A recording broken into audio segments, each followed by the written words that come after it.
New city कैटेकिज्म। सवाल number 41। दुआए रबानी क्या है?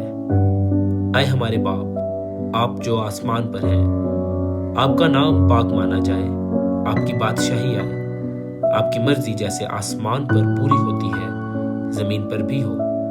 हमारे रोज की रोटी हमें बख्श दीजिए, जिस तरह हम अपने कसूरवारों को माफ करते हैं, आप भी हमारे कसूर हमें माफ कर दीजिए। हमें आजमाइश में ना लाएं, बल्कि हमें बुराई से बचाएं। आमीन। सवाल नंबर 42। खुदा का कलाम कैसे पढ़ा और सुना जाना चाहिए? खुदा का कलाम बड़ी तवज्जो और दिल लगी के साथ, तैयारी और दुआ के साथ पढ़ा और सुना जाना चाहिए, ताकि ईमान के साथ उसको कबूल करें, अपने दिलों में महफूज करें और अपनी जिंदगियों में उसके मुताबिक अमल करें। सवाल नंबर 43। दस्तूरात क्या है?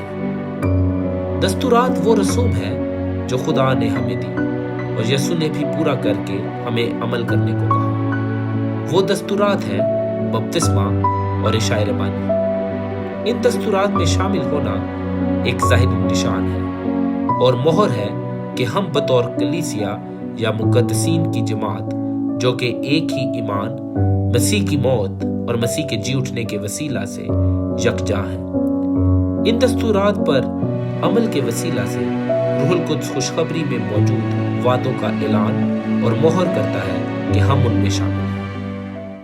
सवाल नंबर 44। बपतिस्मा क्या है? बपतिस्मा खुदा बाप, बेटे और रूहुल कुद्स के नाम में पानी से धुलना है। ये मसीह यसु के वसीला से हमारे लिए पालक होने और हमारे गुनाहों के मुआफ होने और मसीह यसु और उसकी कलीसिया के साथ हमारी वाबस्तगी का एक ज़ाहिरी निशान और मोहर है। सवाल नंबर 45। क्या पानी का बपतिस्मा हमारे गुनाहों को भी धोता है? नहीं, सिर्फ यसु मसीह का खून और रूहुल कुद्स का हमें नया बनाना हमें गुनाहों से पाक करता है।